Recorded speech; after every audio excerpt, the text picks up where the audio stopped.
성령 하나님, 이 시간도 우리를 감동하여 주시고 우리에게 필요한 말씀으로 채워주시고 우리를 향한 주님의 음성 듣게 하여 주옵소서. 예수님의 이름으로 기도합니다. 아멘. 세상에서 가장 슬픈 일은 무슨 일일까요? 아마도 자식을 먼저 보내는 일일 것입니다. 그 중에서도 가장 슬픈 일은 과부가 하나밖에 없는 아들을 먼저 보내는 일입니다. 이런 일들이 2000년 전에 일어났습니다. 이 일을 예수님께서는 어떻게 보셨고 어떻게 처리했는지 살펴보면서 우리를 향한 하나님의 음성을 듣기를 원합니다. 나인성은 가버나움은 백부장의 종을 치유했던 곳이죠. 가버나움에서 약 40km 정도 남서쪽으로 떨어져 있는 아주 조그마한 동네입니다. 나인은 기쁨, 또 즐거움이라는 뜻인데 과거에 엘리사가 과부의 아들을 살리셨던 곳입니다. 예수님께서 많은 무리와 함께 나인성으로 들어가는 중이었습니다. 그때 한 장례 행렬과 마주쳤는데 그 성에 사는 과부 아들의 장례 행렬이었습니다. 예수님은 나인성 안으로 들어가는 중이었고 과부의 아들의 장례 행렬은 성 밖으로 나가는 중이었습니다. 그리고 그 죽은 아들은 과부의 독자였습니다. 과부는 울면서 따라가고 있었습니다. 당시 과부는 주로 경제 활동을 할 수 없었고 주로 남편에게 의존되어 있었기 때문에 남편이 죽으면 형제들이 건강하면 형제들 후처로 들어가기도 했고 또는 다른 사람의 후처로 들어갑니다. 하지만 이 여인은 아들이 있었기 때문에 그렇게 하지 않았습니다. 아들을 홀로 힘들게 키웠을 거예요. 이 아들을 얼마나 의지하며 살았겠어요. 그런데 이 아들이 죽은 것입니다. 자기 전부가 무너지는 심정이었을 거예요. 이 여인은 아들의 죽음이 슬펐을 뿐만 아니라 혼자 살아야 되는 자신의 처지도 비참했을 것입니다. 예수님은 이 과부를 보시고 어떻게 하셨다? 불쌍히 여겼습니다. 헬라어로 불쌍히 여기다라는 말은 창자까지 뒤틀려지다 라는 뜻이에요. 그만큼 고통스럽게 받아들인다는 뜻입니다. 그래서 유진 피티스는 그 메시지라는 성경에서 이 구절을 이렇게 번역합니다. 예수님의 가슴이 미어졌다. 예수님의 가슴이 미어졌다는 말이 본문 전체 맥락에서 보면 가장 좀 정확한 뜻일 겁니다. 남편 없는 과부의 삶도 힘든데 아들 없는 과부의 인생은 불쌍함 그 자체였습니다. 조금 전에도 전했다시피 결혼한 여성은 남편에게 의존되어 있었기 때문에 아들이 죽은 과부는 마치 거지와 같은 신세로 전락하게 됩니다. 그 순간부터. 그래서 과부는 구제의 대상이었습니다. 레위기서에서 하나님은 말씀하십니다. 이스라엘 공동체에게 고아와 과부와 나그네를 특별히 잘 대접하라고 그랬습니다. 나그네와 고아와 과부가 어떤 특별한 지위가 있었기 때문에 잘 대접하라고 그런 것이 아니에요. 그들의 신분이 높았기 때문에 잘 대접하라고 한 것이 아닙니다. 그들이 사회에서 가장 연약한 자들이었기 때문에 공동체가 그 연약한 자들을 책임져야 된다는 뜻에서 고아와 과부와 나그네를 잘 대접하라고 한 거예요. 오늘 예수님의 치유 사건은 이 연약한 자에 대한 하나님의 관심을 보여줍니다. 이전에 예수께서 치료했던 사건들을 보시면 주로 어떤 사람들입니까? 직접 예수님께 찾아오셨고 예수님은 그들의 뭘 보고 치유해 주셨다? 그들의 믿음을 보고 치료해 주셨습니다. 하지만 이번에는 예수께서 이 여인의 믿음을 보고 치유해 줬다라는 말이 없어요. 그리고 이 과부는 예수님을 찾아와 자기 아들을 살려달라고 간구하지도 않았습니다. 오늘 본문은 다른 케이스의 사건이 벌어지고 있는 거예요. 예수님이 이 과부를 불쌍히 여기셔서 다가가신 것입니다. 찾아가신 거예요. 예수님은 그녀가 얼마나 좋은 사람이었냐, 그녀가 얼마나 나쁜 사람이었냐, 그 얼마나 기도하는 사람이었냐, 이걸 보시는 것이 아니라 그 여가 처한 이 불쌍한 처지를 보고 마음이 미어진 거예요. 이런 마음을 뭐라고 그럽니까? 긍휼이라고 하죠. 긍휼이라는 말은 영어로는 compassion이라는 단어입니다. 이 단어를 해석하면 조금 더 잘 이해할 수 있어요. com은 함께라는 뜻을 갖고 있어요. 또 passion 무슨 뜻일 것 같아요? 열정, 또 격렬한 감정 또는 고통이라는 뜻을 가지고 있습니다. 그러면 compassion이 두 개 합쳐진 단어니까 무슨 뜻입니까? 상대방이 느끼는 고통을 감정적으로 공유하는 것이에요. 이걸 긍휼이라고 그래요. 그리고 이 상대방의 아픔이 내게 공유되기 때문에 내가 뭔가를 행동하는 것, 이게 긍휼한 행동이라고 그럽니다. 그러니까 상대방의 아픔이 나의 아픔이 되고 상대방의 아픔을 보고 가슴이 미어지니까 내가 그냥 있을 수가 없어서 움직이는 것, 이런 것을 긍휼이라고 그래요.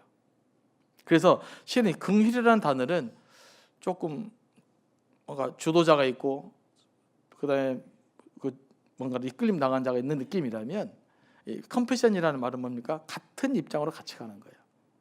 이게 더 정확한 표현이죠. 그래서 굳이 우리의 표현을 찾자면 긍휼이라는 단어보다는 비슷한 뜻이긴 하지만 측은지심이 조금 더 컴패션이라는 단어에는 더 맞는 것 같습니다. 바로 예수님이 과부에게 느낀 마음이 이런 마음이에요.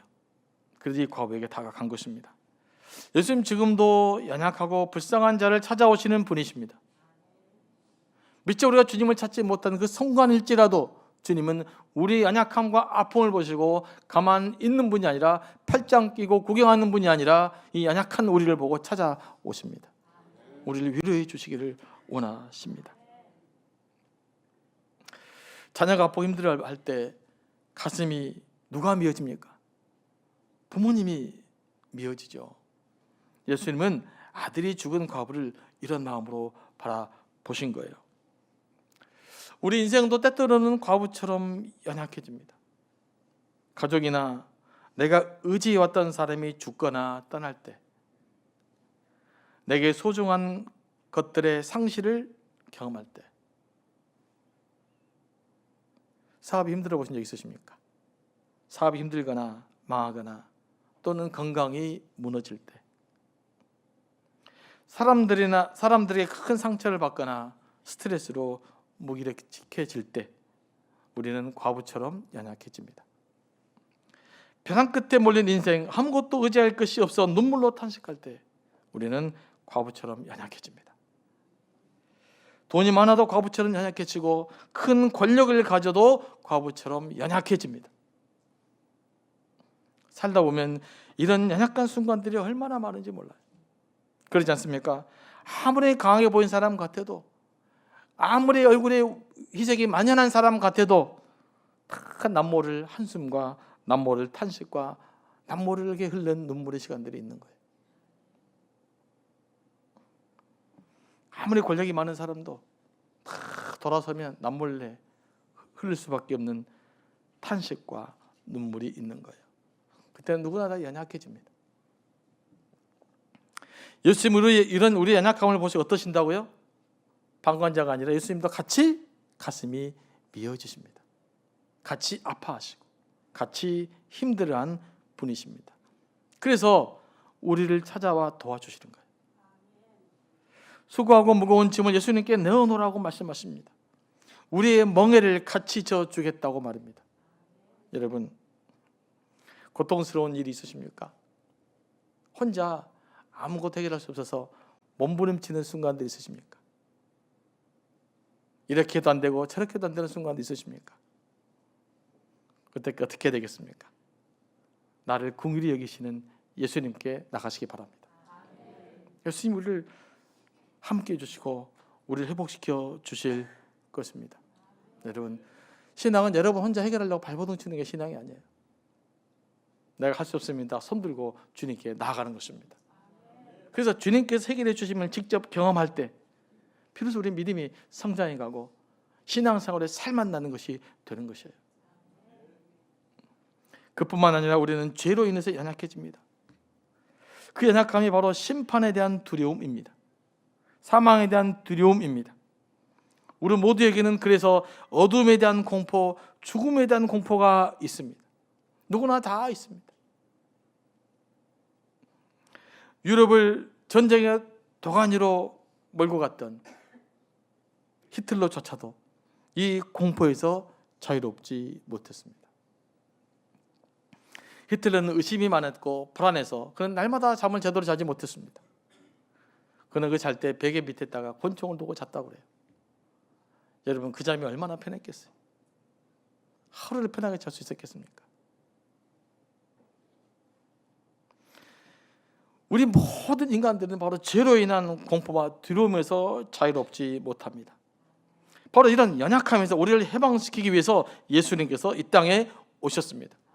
누구든지 예수 그리스도를 믿는 자마다 죄와 올무에서 자유를 얻습니다. 주님을 만나면 여러분에게 자유가 임할 줄로 믿습니다. 예수께서 울고 있는 거부에게 뭐라고 말씀하십니까? 울지 말라 하십니다. 대책 없이 울지 말라고 하는 것은 위로가 안 됩니다. 여러분, 대책 없을 때는 뭐가 가장 좋을까요? 함께 울어주는 것이 가장 좋아요. 예수께서 울지 말라라고 하는 것은 예수님께서 뭡니까? 대책을 갖고 있기 때문에 그렇습니다. 그리고는 관에 손을 대었습니다.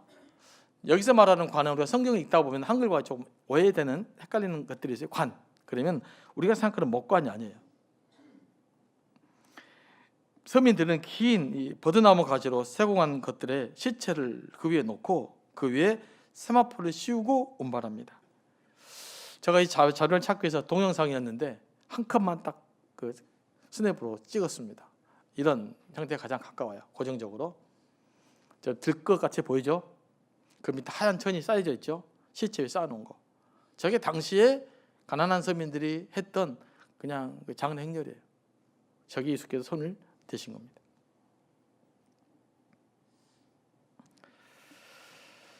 율법에 따르면 죽은 자를 만지거나 죽은 자의 관에 손을 닿으면 어떻게 된가요? 부정한 것으로 간주됩니다. 그래서 정결 예식을 치러야 돼요. 죽음을 죄의 결과로 생각했기 때문에 그렇습니다. 이런 시체에 대한 율법적 관념이 있었음에도 불구하고 예수님께서는 관에 직접 손을 대셨습니다. 시체에 손을 대신 거예요. 이러한 예수님의 행위는 문제가 됐었어요. 왜냐하면 율법을 모르거나 의도적으로 율법을 위반한 행위로 비칠 수 있었기 때문에 그렇습니다. 자, 지금 예수님은 주로 뭘로 불렸습니까? 랍비, 선생님, 율법을 가르치는 선생님으로 불렸거든요. 그런데 율법을 가르치는 선생이 율법도 모르나? 도대체 저것도 모른단 말이야? 아니면 도대체 율법을 가르치는 선생이 의도적으로 율법을 어긴다는 것인가? 라는 질문을 가질 수밖에 없는 행위예요. 하지만 예수님은 사람들의 그런 판단, 사람들의 그런 눈치를 개하지 않으셨습니다. 왜 그랬을까요? 이 과부를 향한 긍휼의 마음이 너무나 컸기 때문에 그것이 보이지 않는 거예요. 사랑은 이런 겁니다. 다른 사람의 평가가 보이지 않아요. 다른 사람의 시선을 생각할 겨를이 없어요. 나는 오직 긍휼을 베풀어야 할 그 대상에 집중되어져 있는 것입니다. 마음이 가면 행동은 따라가게 돼 있어요. 그래서 우리는 뭐 물건 좀 어려울 때 가난한 이웃들 좀 돕는다. 이게 긍휼이 아니에요. 그건 긍휼의 마음이 없어도 가능합니다. 하지만 예수께서 우리에게 원했던 것은 긍휼의 마음이에요. 같은 마음, 같이 아파하고 같이 슬퍼하고 같이 힘들어하면서 나도 모르게 베풀어지는 그 어떤 행동, 이게 긍휼이고 이걸 사랑이라고 그래요. 오늘 예수님의 치유 사역에서 강조된 것은 바로 사랑입니다. 예수님이 베푸신 기적은 자신의 능력, 자신의 신적인 능력을 증명하기 위해서 기적을 베풀지 않았습니다. 단지 사람을 불쌍히 여기는 마음에서 치유의 능력이 나타나신 거예요. 여러분, 사랑은 어디서 시작되는가? 여러분, 사랑은 어디서부터 시작된 줄로 생각하십니까? 선물 예쁘게 해준 데서 시작된다고 생각하십니까? 그러지 않아요. 사랑은 사람을 불쌍히 여기는 마음에서부터 나와요. 이게 없는 건 사랑이라고 할 수가 없어요. 여러분, 그렇게 밉던 사람도요, 한번 짠하고 불쌍한 마음이 들잖아요. 그러면 미운 마음이 녹아지기 시작합니다. 짠하면 돼요. 그러잖아요. 또 미운 마음이 다 사라지지 않는다 할지라도 함께 더불어 살아갈 수 있는 또 그만큼은 됩니다. 그래서 다 이 왼수 같은 마누라와 남편이 지금까지 잘 살고 있는 거 아니겠습니까? 네, 그렇게 밉던 남편도 그냥 짠해지면 그때는 용서가 되기 시작하는 거예요. 그렇게 그냥 바가지를 긁던 부인도 짠해지기 시작하면 그때부터는 이해가 되는 거예요. 그래서 사랑은 나이가 들어갈수록 실은 깊어지는 거예요. 어른들의 사랑이, 노인들의 사랑이 진짜예요. 왜일까요? 긍휼함이 있기 때문에 그래요. 이런 마음들이 우리를 향한 예수님의 마음이고 우리 이런 마음 회복돼야 될 줄로 믿습니다. 강도를 만난 사람을 도운 사마리아인도 그 강도 만난 사람을 어떻게 여기셨다? 불쌍히 여겼기 때문에 그를 도와준 거예요. 하지만 레위인과 제사장은 강도 만난 사람을 무슨 일인지를 몰라도 불쌍히 여기지 않았어요. 그러니까 그를 도와주지 않았던 것입니다. 예수님도 이 여인을 보고 불쌍한 마음이 일어났기 때문에 그냥 지나칠 수가 없었던 거예요. 그냥 그 여인에게 가서 그 여인의 문제를 해결해 줬던 것입니다. 예수님께서 죽어있는 청년에게 일어나라 말씀하시니 그 청년이 일어나 앉고 말도 했습니다. 예수님은 죽어있는 청년을 위해 기도한 것이 아니죠. 자신이 갖고 있는 하나님의 권위로 일어나라고 말했더니 죽은 자가 살아났습니다. 지금도 하나님의 사랑이 있는 곳에 치유의 기적이 일어납니다. 울병 환자가 치유되고요, 다 죽어가는 사람들 살아나요. 지금도 하나님의 사랑을 만나면 허무감에 사로잡혀 날마다 자살만 생각하는 사람들이 삶의 의미를 찾고 능력을 찾게 되고 오늘을 살아가게 됩니다. 지금도 예수님의 사랑을 만나면 절망에 빠진 사람들이 소망을 얻습니다. 우리가 마음의 문을 열고 예수님의 사랑을 받아들이기만 해도 기적 같은 회복의 역사가 일어날 줄로 믿습니다. 그래, 모든 문제는 뭡니까? 우리 안에 예수님이 없어서 생겨나는 문제입니다.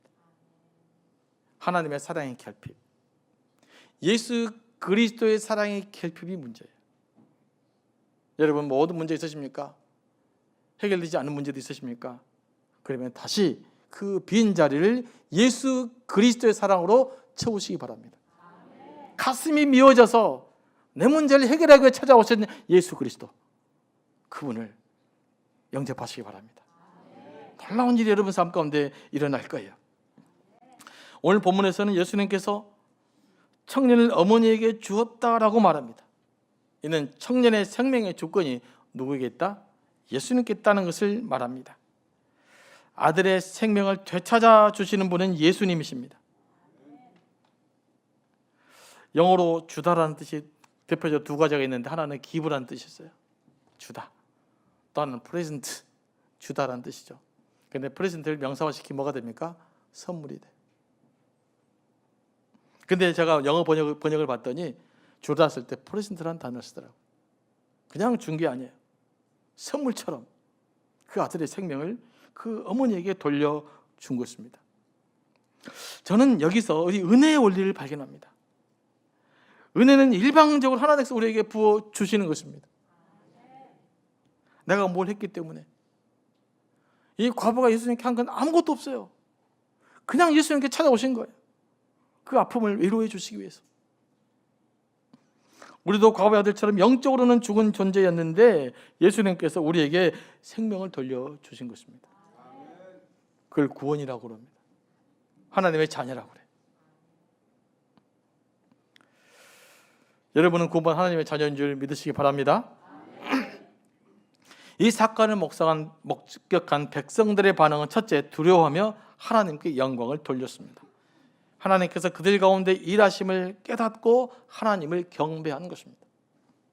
둘째, 큰 선지자가 일어났다고 백성들이 고백합니다. 이 사건을 목격했던 백성들은 이 사건을 어떻게 해석했느냐? 하나님께서 이스라엘 백성을 돌보시는 사건으로 이해한 거예요. 이제 하나님께서 본격적으로 우리를 돌보기 시작했구나 라고 인식한 겁니다. 그러니까 한 사람이 나타난 하나님 예수님의 기적을 보면서 이스라엘 백성 전체가 우리를 향한 하나님의 역사를 기대하게 됐다는 뜻이에요. 이게 우리가 하나님의 기적을 바라보는 시각이에요. 어딘가에 하나님의 기적과 은혜의 역사가 일어났다면 그 역사는 이제부터 시작되고 있는 것입니다. 끝이 아니에요.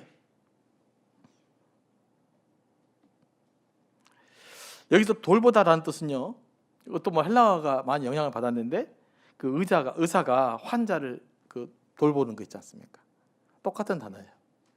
그러니까 의사가 환자를 치유하기 위해서 왕진하는 것처럼 하나님께서 우리의 문제를 해결해 주시기 위해서 돌보신다라는 뜻입니다. 그러니까 하나님이 예수 그리스도를 통해서 우리의 문제들 돌아보기 시작했다. 우리의 상처를 치유하기 시작했다. 이런 뜻으로 예수님의 사건을 바라본 것입니다. 우리도 이 예수님의 사건을 묵상할 때마다 그렇게 예수님을 이해할 수 있게 되기를 원합니다. 당시 이스라엘 백성들은요, 말라기 선지자 이후로 약 400년 동안 선지자의 음성을 듣지 못했어요. 예언이 끊겼습니다. 그들은 이스라엘 백성을 구원할 하나님의 큰 선지자 메시아를 고대하고 있었어요. 그분이 오셔서 이 고통의 문제를 해결해 주기를 소망했던 것입니다. 그런데 죽은 자를 살리신 예수님을 보고서는 하나님께서 지금 우리의 고통을 돌보기 시작했구나. 하나님 큰 메시아를 보내주셨구나 라고 깨닫게 된 겁니다. 그래서 이스라엘 백성은 새롭게 그들을 향한 하나님의 자비를 기대할 수 있게 되었고요, 새로운 삶의 소망이 생긴 거예요. 여러분, 이 말씀을 쭉 묵상하고 정리하려고 하니까 이런 생각이 들어요. 여러분, 아들을 살리기 위해서 과부가 한 일은 하나도 없습니다. 이 아들을 살리기 위해서 과부가 할 수 있는 일도 하나도 없었습니다. 이 과부에게 아들을 살리는 것은 불가능이었습니다. 이 불가능한 일들이 예수님의 사랑을 만났더니 뭘로 바뀌었어요? 가능한 것으로 바뀌었어요. 이게 예수님의 사랑의 능력입니다. 우리에게는 수많은 불가능처럼 느껴지는 일들이 많이 있을 것입니다. 내가 감당할 수 없는 일들이 많이 있을 것입니다. 아무리 몸부림치고 발버둥쳐도 헤어날 수 없는 그 어떤 무게가 여러분에게 있을 것입니다. 그래서 해결하려면 어떻게 해야 되겠습니까? 예수님의 사랑을 만나면 됩니다. 그는 우리의 불가능한 것들이 가능한 것으로 변화될 줄로 믿습니다. 그래서 힘들고 어려울 때마다 사랑으로 다가오시는 예수님을 바라보며 그 은혜를 간구하는 이 기간 되기를 원합니다.